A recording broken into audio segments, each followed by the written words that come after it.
Mitochondria on a very nice surprise. When you go to shows and you see a band you never heard of and you're like excited about them and they are a signature, you want to talk about them. So I'm here with Fermentor. And just as a brief, give me a brief introduction about you guys, your style, and just how you started. Well, nice to meet you. It's cool that someone like you appreciates a two-piece instrumental band with only guitar and drums, because our music we think it's awesome, but it's also a little weird and a little different, and we never know if everyone's gonna like get it or latch on, but it's cool that you like it. So Though I have more questions for that reason, but you'll know, I get that for sure. But sweet. Yeah. So again, just tell me how you guys started and just a little bit about the band. Yeah, to introduce ourselves, I'm Wally. I play guitar for Fermentor, and this is Dylan. He's the drummer of Fermentor. It's always been us since 2008. Fermentor has existed, and we have a bunch of EPs that we've put out over the years. And then last year, Metal Assault put out our first full length on CD called Continuance. And Dylan and I have known each other basically our whole lives. We're like loosely connected in our families. So we always kind of knew of each other. And then in 2008, we started playing music together and subsequently created Fermentor. Yeah. And it's always been the two of us. And, the first album we did in 2008, or as a demo, we didn't really know what the hell we were doing yet. We didn't know our sound. We had vocals, we had bass. It was a totally different band. But it was still us. Like we were doing the bass and the vocals. But now it's like we've had many releases now where it's just the two of us. So now we write the music specifically just for like guitar and drums. It's not like missing an element. It's literally like that is what it is. Yeah. So which is why we're just more and more excited about the stuff we write. Like we love our album Continuance that we put out with Metal Assault last year, but we have like a whole album's worth of new material that we're going to put out with Metal Assault this year. And it's like, we're just so excited about it. Like we just, every time we write, we just like our stuff more and more, I guess. Yeah. And we kind of figure out how to fill the space and better ways to utilize the fact that we're a two-piece. Yeah. We like to go fast, and because there's just two of us, we can like stop on a dime and then change and totally be in a new realm. Tight. So we sort of, we think of the two-piece as sort of it's a feature, not a bug. You know what I mean? Like we take advantage of all the cool things we could do with just the two of us. Yeah. I definitely saw that on stage. And in terms of instrumental work, like the Chasm has made an album, like their last album a few years ago, probably the best instrumental album I've heard. And with instrumental music, you can't do what you normally do with vocals, with chorus, verse, chorus. The music itself has to be quite dynamic because you have to make a lot of the riffs, the structures, and the counterpoints, and all that is, different. So what was the origin of making this instrumental? I think it was just out of a default at first. We just liked playing music together, and we never really felt like there was much more needed, and we liked... like we started jamming, and the stuff we were writing, we're like, hey, this stuff is cool. Like, we don't need other elements. Like, we're able to just create cool music, just the two of us. It's sort of like a light turned on, and we realized, this, like, there's a whole playpen of, like, things we can do here, because it's just the two of us, and I sort of like the weird separation between the drums and the guitar, how, like, it's like, there's parts where he goes up high and a lot of the low end like goes away or something. But I think it's interesting to that's just, we're making this weird choice where, and the arrangements are compensating too, because there's only so many elements. There's only the two elements really. So then, the arrangement has to be, like you say, dynamic, and it has to be, that's where you get your melody and like your hooks for the song. It also comes from us just being super hard critics, because we can be easily bored by other people's music. Yeah. So we're like, okay, we played this part 3 times, like that's enough. Let's now switch it to the new. You know what I mean? Like, we're constantly thinking like, okay, like we get we need to play this part 8 times. It's like we get the gist. It's like let's play it 4 times. Actually, no, 4 is too normal. Let's play it 3 times because that's a weird amount. It's like there's no need to pad it for a full verse. We like all vocals, the weirdness and the changes and the differences. Like it's we do it, and people can they're able to digest it, and so it's like we try to not inundate with too much information. Try and keep it tight and neat. Yeah. And so without a bass and without vocals, so you're missing another instrument, not just the vocals, but you're missing bass guitar. So knowing that it's just guitar and drum only, talk to me about what is it like writing, like where did the constructions come from to make these songs, knowing that it's guitar and bass only, each instrument has to be dynamic, take a step back from each other, itself, vice versa, and etc. I'm just curious about what it's like to make a whole dynamic with literally 2 instruments, no voice, no bass. What's that like? It's a lot of jamming. Like we jam together and improvise a lot, and then we'll sort of jam and we'll sort of land in a thing. We're like, oh, that's kind of a cool idea. Like, let's do that again. Yeah. A lot of it really just comes from just jamming and figuring out cool things, or like, you know, maybe 10-20% of it is like ideas that we've already had and like things that we've already written. But a lot of it is just sort of like we're just jamming in the room, and we, you know, I change to a different beat as he changes to a riff, and we're like, oh, that's fucking cool. You know, like, okay, let's do that again. And, you know, like, and that's literally how our songs just get built. Yeah, we've gotten to know each other so well and have like a very clear musical vocabulary where it's like we are able to just come up with material and then extrapolate out from there and come up with permutations and then try to explore what's interesting about that initial idea and like blow that out to like a full song. You know, it normally will come from a kernel or two, then just that's where the genesis comes also, we're from. constantly recording our practices and our jams and listening back, and you know, we'll do like a 5-minute jam and it's like maybe most of it's bullshit, but then like I was like, oh, that's a couple cool parts there. You know, like we're constantly listening to ourselves again and collaborating. It's very highly collaborative. Like there's no sort of like it's not like one person writes all the music. Like we really write it all together, and like without one there isn't the other. Yeah.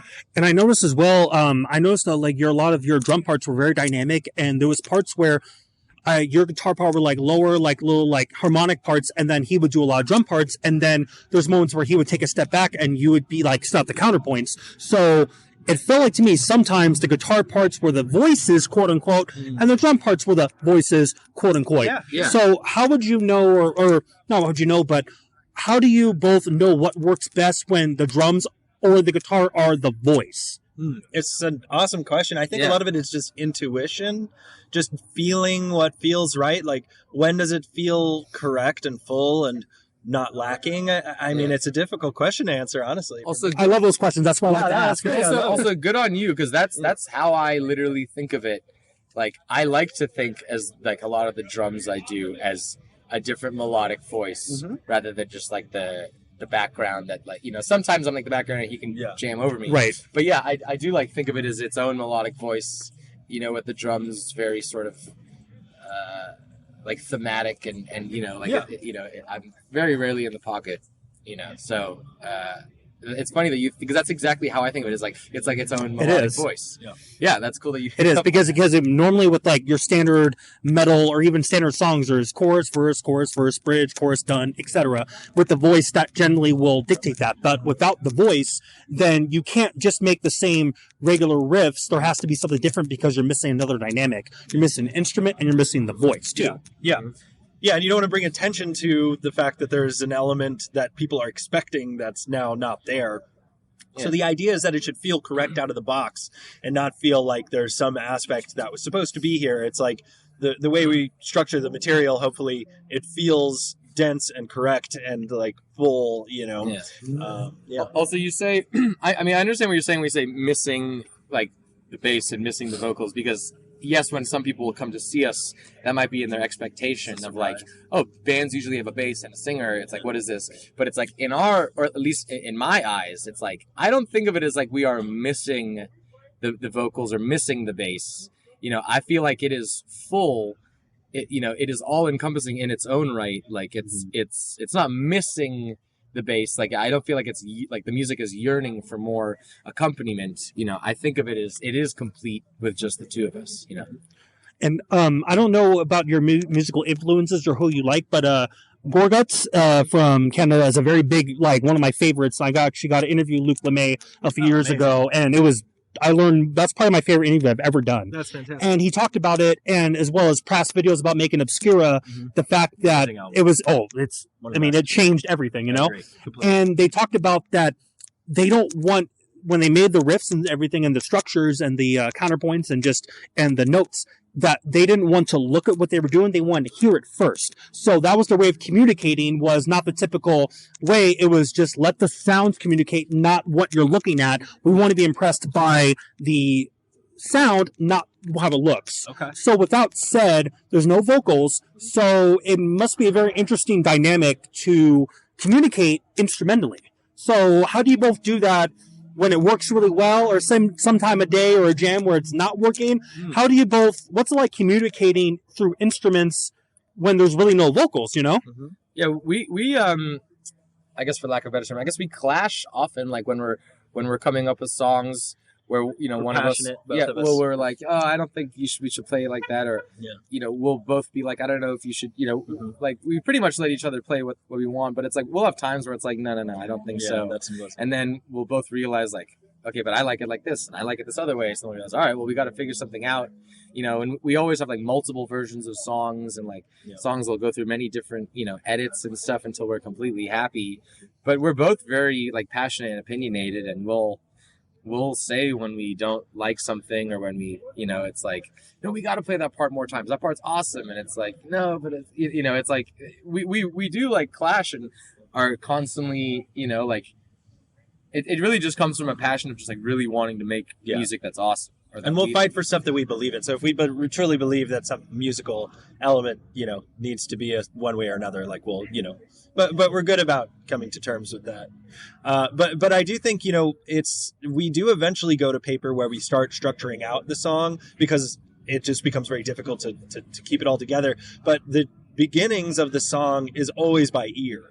So it's never like, I've written this riff down on a paper, now let's play this and try and come up with something from it. It's very like in the moment, like let's just start making noise on our instrument and see how it coalesces and what we can do with that, and start playing, you know, just more a more loose, sort of like playful approach to making music. So in that way, I relate to Luke and his perspective with Gorguts, which is like, yeah, how does it hit your ear first? And then, yeah, you know, for us anyways, it's a requirement to start writing things down so that we can structure and have a common terminology about the you know, the orchestration.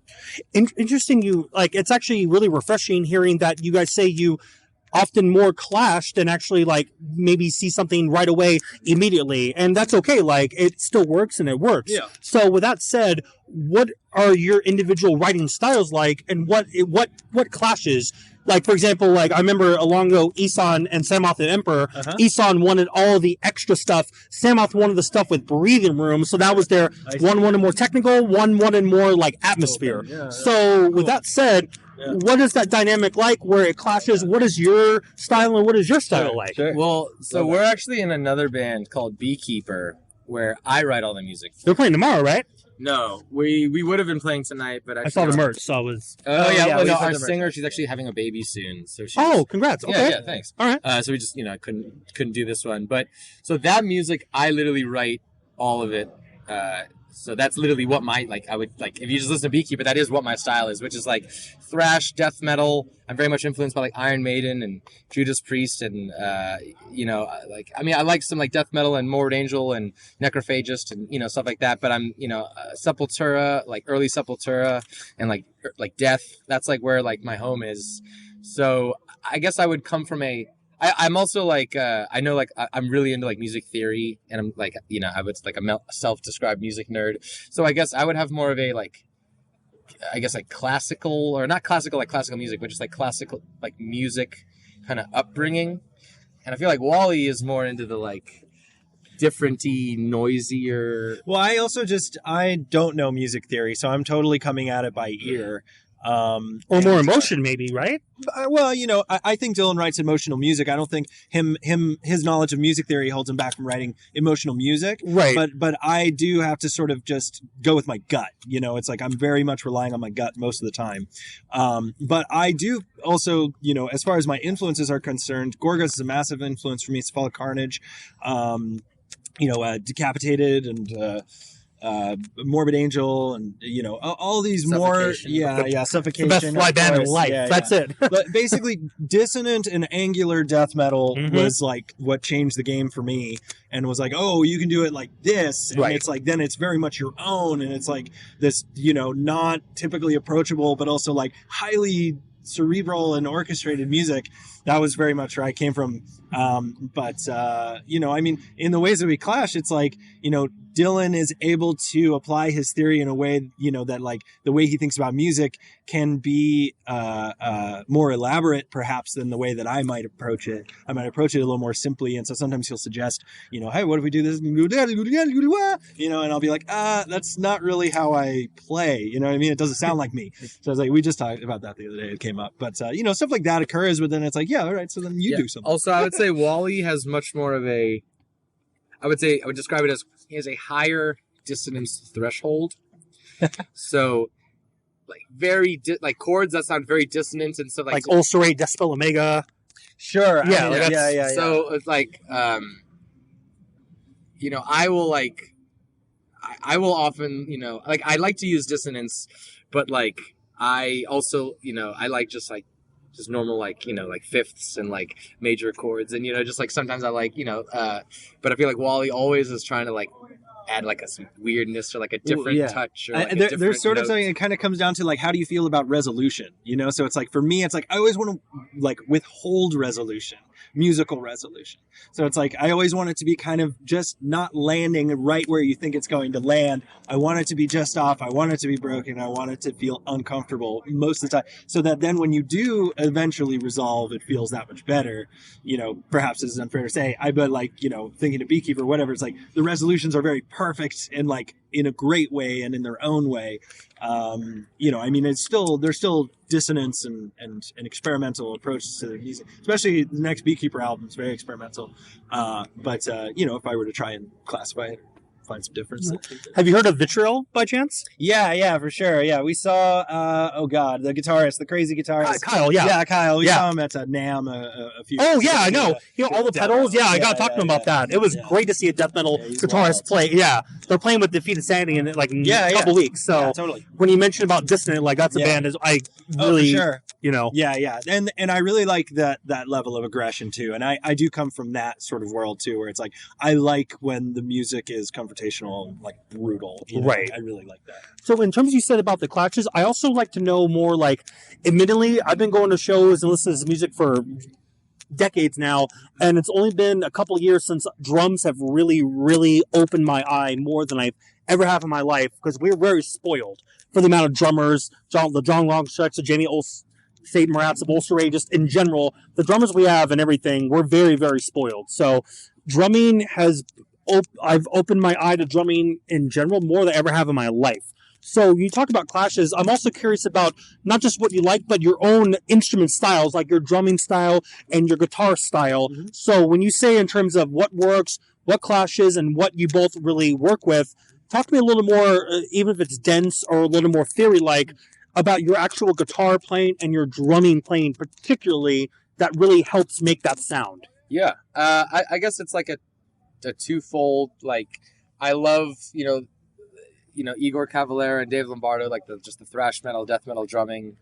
I love Gene Hogland, and I love that kind of stuff that's fucking blast beats and like full of energy and momentum.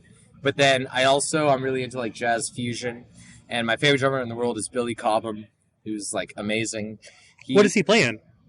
He was in a few different bands. He was in Mahavishnu Orchestra in the 70s. He played for like Miles Davis. He also had his own band. Okay. but then essentially what happened was he was in 73, he had built up so much clout that he just created a band with all the best musicians in the world, called the band his name, Billy Cobham, and just went on tour and just like fucking crushed it for the rest of his life. Yeah. And that's like what I wanted. You know what I mean? Like, it sounds like egotistical, but I'd be stoked to have a band called Dylan Marks. Like, that'd be fucking insane. So, I like, I did jazz in college, so I like to, do the metal stuff, the double bass and the blast beats, but I also like to incorporate weird, funky things, jazzy things. I love different timings. I love, I always want to drum something new and something exciting. And I'm also like very, like competitive and like very much like a show off. So like, I like want everyone to look at me and I want everyone to be like, wow, look at all those cool drum fills. Like like I'm open, like I'm okay admitting that I just want everyone to look at me and go, "You're awesome at drums." Like that's what I want. So I like all that. I like flashy, I like aggressive drumming. So anytime I could do some sort of weird, cool, like ghost notes or weird, cool, like funky beat over a metal thing, I just think it sounds more interesting. Wow, I love that. Gosh, I don't. I guess I can say, like, if it can help, like, I noticed when I saw you play, there was a lot of, like, low notes. There was a lot of, like simple, like, like harmonic moments for rhythm, and there seemed to be, like, more on the low end, but the guitar it had this thrashy, like, powerful distortion, so I felt it complemented it, but nice. I felt your playing was more like, it felt more like a rhythm, even though you're only a guitar player. It was more rhythm based with harmonics and that's fair. Yeah. I definitely I would say I come from a rhythm background. In Beekeeper I play bass, so I think I would think of myself as more of a rhythm guitarist. I don't really solo or anything like that. It never really like excited me. Like, I love solos, but I just never got interested in that. But I love complicated and interesting rhythm work, and Dylan allows me to explore that, with him. And I think too, it's like a lot of times we're just trying to find a way to break something traditional and have a new perspective, or just try and find something that feels fresh to us. Just always trying to, I think we're very picky and don't really like to play things that feels like stuff that we've heard before. So, I think we're just always trying to up that. But then, I'm definitely more of a rhythm player. I try and move outside of that sometimes. Dylan is good at sort of pushing me and out of my comfort zone. And, in a way, he's sort of like the lead instrument, with like much more like high-end content, with the cymbals and snare and stuff like that. It's fun to be able to kind of dip in and out of sync, with Dylan and, doing my own thing. But I just like moody music, so I like something that has a vibe. So I feel like our songs really will have a vibe generally, and like a theme that kind of emerges. Sometimes they're just like riff fests. I think less so as we've gone on. More and more they've kind of been having an arc and a little more vibe. In terms of the vibe and contrast, so making song titles, for example, since there's no lyrics, obviously, there's two instruments. So when we see the song titles, what are the concepts of making, like when you guys come together and make these instruments and make these riffs and make everything together? So what are the concepts? Are certain songs sad ones? Are certain ones bleak ones? Are certain ones raging songs? With those song titles and everything, like Ring King, for example, Seventh Circle, I believe, was one of them. So what are those, any meaning? Right. Or you want to know why the song's called Ring King? Tell me. Exclusive? Literally because of Ring King. Just fucking, that's like the sound of the palm mute. Just the fucking like Dying Fetus, like that. Dun, dun, dun, dun. Yeah, just like, okay, sure. We're just like, that's literally just like no, it's fascinating. This is, I don't think this is Wally's opinion, but like I think, I mean, it's like cool to have fun names, but I'm not as worried or interested in the names. It's like Beethoven's Ninth Symphony could have been called anything. It's like, that's not why it's cool. Like, you know what I mean? It's like when it's instrumental music, like I feel like there is a little bit of a beauty of sort of like it's just the music. Like that's what we're using to move you. You know what I mean? Not the, like we have cool images and we've then sort of done awesome music videos. Like for instance, Seventh Circle. We've sort of like retroactively taken song titles that we're excited about and then, made videos about them. But a lot of stuff comes from just references, like mutual references, whether it's like from media or just our lives or whatever. So Seventh Circle, for example, that's a quote from a movie that we like, or it's part of a quote, and, and just broadly the Seventh Circle of Dante's Hell, from Dante's Inferno. Then like he says, retroactively, it's like once we go to make a music video, then we kind of apply meaning to the song, and we can kind of like, then we get that opportunity to kind of like think about what, if there's a story there, what is that story? Where really it's like the path is, we write all the music the way that we think the music needs to be. Then we apply a title to it that's like, this fits. This feels like the correct, the connective tissue is there between the musical themes and the sound of the verbiage Yeah, and then coming up with some meaning. Yeah, for instance, our last music video, Seventh Circle, the music just told us, was like, dude, this is just a fucking action movie. Like, just a fucking chase, just fucking balls to the wall. Like, we just need to be running, fucking chasing each other. Like, you know what I mean? And you should check it out. But we have a very cool action-packed music video for Seventh Circle where it's just a fucking chase. And, like, we just, like, the music just, it's like, it's us fighting over like, the Seventh Circle. we both like to listen to movie scores. And it's like, when I jog, I like to fucking listen to, like, John Williams, because I feel like I'm in an action movie. And it's like, I like that because it's instrumental music. It's like, okay, well, what if this music was playing over some scene? Like, it'd be awesome, So the Seventh Circle one, we turned into a fucking action chase scene. But we have another song called The Stench, which is more like the song, like the music is much more dissonant and creepy. So we made it kind of a creepy vibe. Mm-hmm. So, it's very like music forward in terms of where we're getting our inspiration and things like that. Yeah, and it's kind of case by case, like song to song. There just is a different vibe, and it creates a different mood. Yeah, in terms of like soundtrack, like music, like the RoboCop music soundtrack, if you've ever heard it, is tremendous. Awesome. I think it won an award and way back when it was released and everything. And there's a lot of great ones. I just watched that movie, but it's funny. I can't think of the score. No, watch again, and then even like the ending credits. Yeah, like you'll know. Oh, that's the song. It's very catchy, but there's like this dissonant, bleak, but this '80s vibe to it. It works really well. I recommend hearing it again. All right. Do you want to know my favorite movie score of all time? Tell me. It's The Mummy from 1999. Jerry Goldsmith. Fucking music in that movie is. See, I need to see it again. So good. I'm obsessed. Yeah. I would say the score also by Jerry Goldsmith for Alien.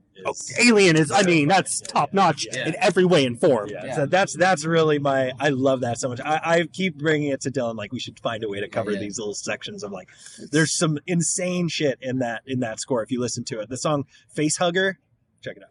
I think you guys already made an idea for another song already. It's already up here. There you go. And a couple more questions again. Thank you guys again for your time. So again, these are really good questions. That's the music I like to listen to and break things down and everything. Do you play music? You sound like you play music. Guitar here and there, but drums, like in terms of rhythm, I just break down the music. I saw my first death metal show was Dreams of Damnation, Origin, the Berserker, Vader, Immolation 20 years ago. And they're playing in March 1st in LA. That's the only Southern California show they're playing. Oh, wow. One time me and Wolly saw Origin and Suffocation for free at a Tesla show, and it was open, or not Tesla, at a Scion show, and it was open bar. Wow. Yeah, we went to an open bar. Was this in LA? People there. It was in LA. Was it like an art show? Yeah, it was. Yeah. I couldn't go to that, but I heard about it, and I like teared up because I found out hour after the show was going, like, what's going on? Yeah. Because that was when Frank was taking his break and then coming back. He announced it. He was making films. Yeah. Because also the way it was like where you are to me, like right. Yeah. There on stage. The way it worked was there was like an artist having a showing of like skateboard decks that he did.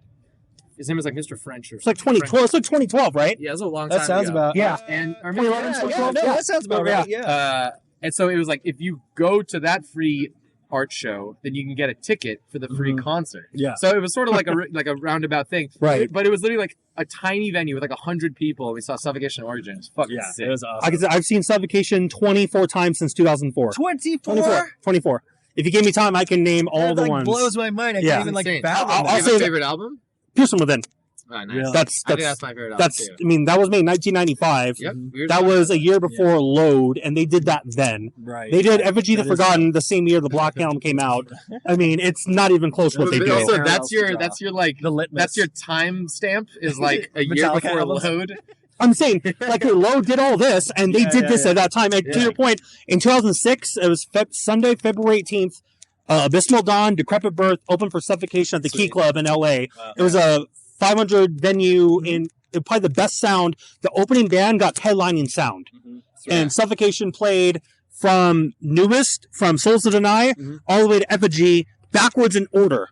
They did a 2.5 hour set, Holy shit! about 24 songs. Wow. Yeah. So the second half was all Bream the Spawn and Effigy of the Forgotten. Wow. So that's the best show of my life. I have pictures of that show. Really? When I post the interview, I will find those, but I have those. I'm sad I didn't get to see them when they were touring for Solstice Tonight. I love that. I think that's their second best. Yeah. It's their most underrated album. I was telling Dylan, I think Solstice Tonight is where they changed, because that was where they went from sort of like traditional Suffocation to like modern Suffocation. I actually think that was their last real technical album. Because after that was the self-titled.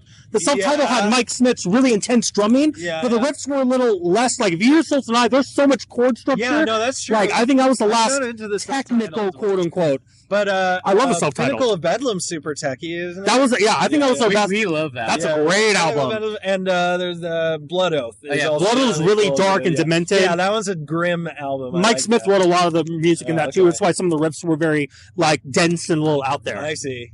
Yeah. We love Suffocation. They're the best. Also, we once saw Morbid Angel play Covenant all the way. I was there. Was that the Fonda? Or the Fonda. And oh yeah. Yeah, I was there. We were at a lot of the same shows. Yeah, I know. That's insane. I actually have footage of that show. Oh, nice. I still have it. Yeah, that was amazing. Yeah. So again, so going forward, I noticed that instrumental music, especially dynamic instrumental metal music, can go a long way. I feel the band can play a number of shows coming up, like in general. So going forward, and hopefully, we get time back and things are in more quote unquote normal.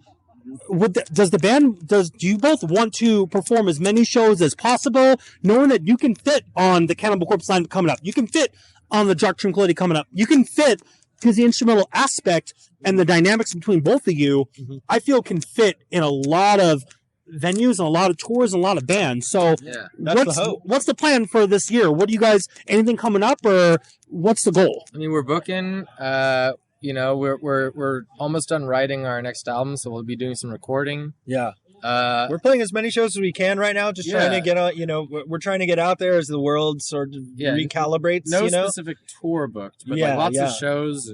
And we like to think that we are versatile and can fit on pretty much any heavy bill out there. I also think that, like, because we're instrumental, it's like, I feel like people that aren't into metal at all, like, kind of dig us on their first viewing, because they're just sort of like, oh, whoa, this is weird and different. Death metal vocals can be a barrier to entry. I was going to say, yeah. I mean, we're still in 2022, and people still feel that way, but all right. But to your point, you're right, the non-vocals. It's a silver lining. For sure, I agree. But also, like, my opinion, death metal vocals have to be amazing. Otherwise, I don't like them. Yeah. Like, otherwise they're just not Chris Barnes these days. It's bad. We don't talk about Chris Barnes. It's so bad. He was great in his prime, but I mean, Bleeding was amazing. But it's bad. Yeah. But there's a high bar to hit, and it's like we're tough critics. My brain will just phase them out. Like I'll listen to music, I don't even hear the vocals anymore. It's like I'm really listening past them to the music a lot of the time with heavy music, unless the vocals really stand out. Yeah. And again, so last word. So great performance tonight, and good turnout, and just a nice for the Metal Assault 12th year. Going forward, any last words for going forward? The fans, the new album coming out. Just what's the goal? Like, just talk about what's going on. Well, just I say thanks to Andrew and Metal Assault for having us on our label and putting out our last album, and gonna put out our next album, and just giving us all the support. We appreciate it. If you want to find us, you can just go to fermentorband.com, or like search Fermentor Metal on Google, and you'll find our YouTube. We have music videos. Find us on Spotify. We got all the social medias, everything. But we have lots of cool videos, and we have lots of cool releases, and we have lots of cool merch. So check us out. And we got the new album coming out. It's going to come out in CD and vinyl, which we're really excited. And we're really stoked on these songs. And, through the last couple of years of having all this downtime, or at least private time, it's like we've been in the woodshed all this time, just hammering at these fucking songs. So we're really, really excited to get them out and to show people what our next stage of music is.